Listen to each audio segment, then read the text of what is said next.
Hello and welcome back to my channel. बात करेंगे इस वीडियो में प्रिसीजन कैमशाफ्ट लिमिटेड के बारे में। एनएसई पर इसका कोड देखोगे तो प्रीकैम नाम से भी मिल जाता है।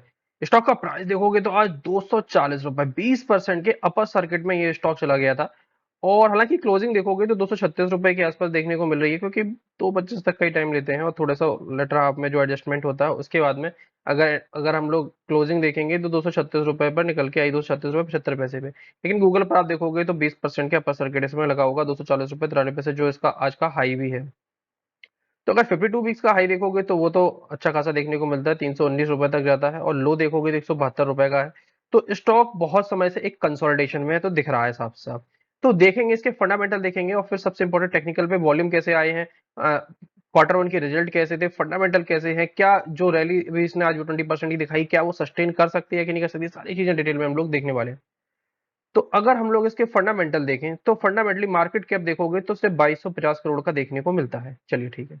बुक वैल्यू देखोगे तो 78 रुपीज की, चलिए ये भी ठीक है। आरओई देखोगे तो बहुत अच्छे नहीं है, सिर्फ 3.86% की है, मतलब स्टॉक ने बहुत लंबे समय में कोई खास रिटर्न दिखा देखे नहीं है। डेट देखोगे तो डेट कुछ नहीं है, 110 करोड़ का है, बहुत कम है, कोई डेट फ्री भी कंसीडर कर सकते हैं क्योंकि 67 करोड़ का इनके पास फ्री कैश फ्लो भी है। अब सबसे अच्छी बात है पॉजिटिव फ्री कैश फ्लो, ये काफी अच्छा लगता है। प्रोमोटर की होल्डिंग देखोगे 65% की है। और इम्पोर्टेंट ये है कि कोई भी प्राइसिंग वगैरह देखने को नहीं मिलती है, तो प्रोमोटर की होल्डिंग काफी अच्छी है। डेट पहले ही देख चुके हैं, ईपीएस 5 का बढ़िया है, इंट्रिंसिक वैल्यू 66, ये थोड़ी सी लो देखने को मिलती है क्योंकि स्टॉक का पी देखोगे तो 63 का निकल के आ रहा है, जबकि इंडस्ट्री का देखोगे तो सिर्फ 36 का है, तो हाँ पी काफी हाई है। अगर हम लोग क्वार्टरली रिजल्ट भी देखें तो कोई ऐसे खास क्वार्टरली रिजल्ट देखने को नहीं मिले हैं, क्योंकि अगर सेल्स देखोगे 263 करोड़ की है। इस बार जून 2024 में हुई है 255 करोड़ की, तो सेल्स में हल्का सा ड्रॉप तो देखने को मिल रहा है। वहीं अगर ऑपरेटिंग प्रॉफिट भी देखोगे तो 23 करोड़ का पिछली बार था, इस बार 24 करोड़ का, चलिए ठीक है 1 करोड़ बढ़ गया। और मार्जिन भी देखोगे तो 9% से बढ़कर 10% हो गए एक साल में, सिर्फ इतना। क्वार्टर से भी देखोगे तो क्वार्टर से भी कोई खास इंप्रूवमेंट तो देखने को नहीं मिलती है। लेकिन जब हम लोग आते हैं नेट प्रॉफिट पे, तो नेट प्रॉफिट बढ़ के हो जाता है 12 करोड़, जो कि पिछले क्वार्टर में था 3 करोड़ और इसके एक साल पहले था 4 करोड़। इसका रीजन क्या है? इसका रीजन है, एक तो पिछले पिछले बार इन्होंने 53% की क्या चुकाई थी, टैक्स दिया था, तो टैक्स काफी ज्यादा लगा था। और इसके बाद में अगर हम लोग प्रॉफिट बिफोर टैक्स भी देखें, और इस बार क्या हुआ, एक तो अदर इनकम भी काफी अच्छी खासी निकल के आई। ऊपर से देखा जाए तो डेप्रिसिएशन कॉस्ट वगैरह भी इस बार देखोगे सिर्फ 15 करोड़ की है, क्योंकि पिछली बार 1920 करोड़ की, तो इस वजह से ओवरऑल देखा जाए तो कंपनी को 12 करोड़ का निकल के आया है। हालांकि अदर इनकम का पार्ट कोई खास नहीं है, तो जो बड़ा कटौती की है उन्होंने अपने, एक तरीके से देखा जाए तो अपने उसी की है, तो इस वजह से जो इनका नेट प्रॉफिट है वो काफी अच्छा निकल के आया है। इस वजह से स्टॉक इतनी तेजी से आज इसमें तेजी देखने को हम लोगों को मिल रही है। बाकी अगर इन्वेस्टर्स का देखा जाए तो इन्वेस्टर्स में देखोगे तो प्रमोटर्स की होल्डिंग इंटैक्ट है, अच्छी चीज है। एफआई की होल्डिंग लगभग लगभग नीली है, डीआई भी देखोगे तो नीली है, बाकी होल्डिंग पब्लिक की देखने को मिलती है। बाकी अगर हम लोग बैलेंस शीट देखें तो 653 करोड़ के रिजर्व है, रिजर्व तो काफी अच्छे लग रहे हैं। बोरिंग देखोगे तो 110 करोड़ की है, मार्च जो है 24 का डेटा है। तो थोड़ी सी बोरिंग मुझे लगता है कि और घटती हुई देखने को मिल जाएगी, रिजर्व थोड़े से बढ़ते हुए देखने को मिल जाएंगे जो सितंबर की आने वाली है।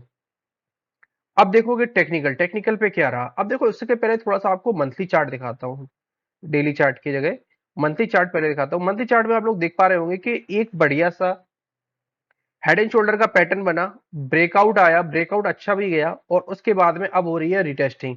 रिटेस्टिंग के बाद भी स्टॉक ने काफी अच्छा बाउंस हम लोगों को देखने को मिला है। ये ट्रेंड लाइन बना के रखी हुई थी मेरे, लेकिन ये ट्रेंड लाइन ब्रेक नहीं हो रही थी। यहाँ पर देखोगे तो, एक सेकेंड, यहाँ पर देखोगे तो पहली बार इसने रेजिस्टेंस फेस किया, फिर दूसरी बार किया, फिर यहाँ पर देखोगे तो एक तीसरी बार भी, यहाँ पर भी देखने को एक रेजिस्टेंस फेस देखने को मिल रहा है, यहाँ पर भी देखने को मिल रहा है, और फाइनली एक यहाँ पर भी देखने को मिला। तो कुछ रेजिस्टेंस चीजें काफी थी। अब जाकर के देखोगे तो आज वॉल्यूम्स देखोगे कितने तगड़े वॉल्यूम्स आज देखने को हम लोगों को मिल रहे हैं। वॉल्यूम पे नजर डालोगे अगर, तो ये देखिए कितना तगड़ा वॉल्यूम का बार है, ऑलमोस्ट देखा जाए तो आज वॉल्यूम्स 5 मिलियन के, 5.5 मिलियन के वॉल्यूम्स थे, और वॉल्यूम का बार कितना हाई था।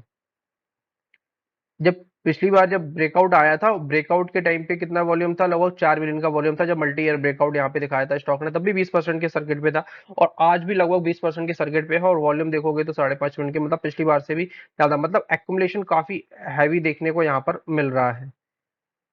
अब क्या स्ट्रेटजी रह सकती है इस स्टॉक के रिगार्डिंग, तो यहाँ पर देखोगे तो एक स्टॉक ने बेस बनाया हुआ है। यहाँ पर अगर हम लोग एक ट्रेंड लाइन ड्रॉ करने की कोशिश करें तो एक यहाँ पर देखोगे तो एक बेस बनाया हुआ है, तो इस ट्रेंड लाइन के नीचे का स्टॉप लॉस डेफिनेटली रहने वाला है। लेकिन क्या इन लेवलों पे स्टॉक को लेना चाहिए, तो अगर इन लेवलों पे लेते हो तो स्टॉप लॉस पे डेफिनेटली 202 रुपए के नीचे का फिक्स करना चाहिए, क्योंकि ये एक प्रॉफिट बुकिंग जोन भी देखने को लग रहा है। कुछ यहाँ पर बिल्कुल 244 रुपए के आसपास एक प्रॉफिट बुकिंग जोन भी देखने को लग रहा है, 248 रुपए पे। तो थोड़ा सा मुझे लग रहा है कि स्टॉक को थोड़ा सा करेक्ट होने दीजिए, और करेक्ट कहाँ तक देखना देखना चाहिए, तो ये देखेंगे अगर हम लोग ये लाइन देखें तो यहाँ से देखोगे तो लगभग 220 रुपए, 215 से 220 रुपए के बीच में एक एक्यूमुलेशन जोन डेफिनेटली बनेगा। तो ये जोन काफी इंटरेस्टिंग रहने वाला है कि अगर इन लेवलों पे स्टॉक मिलता है 220 से 215 रुपए के बीच में, तो एक अच्छी खासी हम लोगों को रिस्क रिवॉर्ड रेशियो काफी अच्छा जाएगा, और स्टॉप लॉस लगाएंगे सीधे सीधे 202 रुपए के नीचे का। और टारगेट के लिए सीधे हम स्टॉक को ले जाएंगे, दो टारगेट इसके लिए हम लेने वाले हैं। पहला टारगेट ये रहने वाला है जो कि निकल के आएगा समथिंग अराउंड 280 का, यहाँ पर अपनी थोड़ी सी प्रॉफिट बुकिंग देखेंगे, और दूसरा टारगेट ये देखने वाले हैं।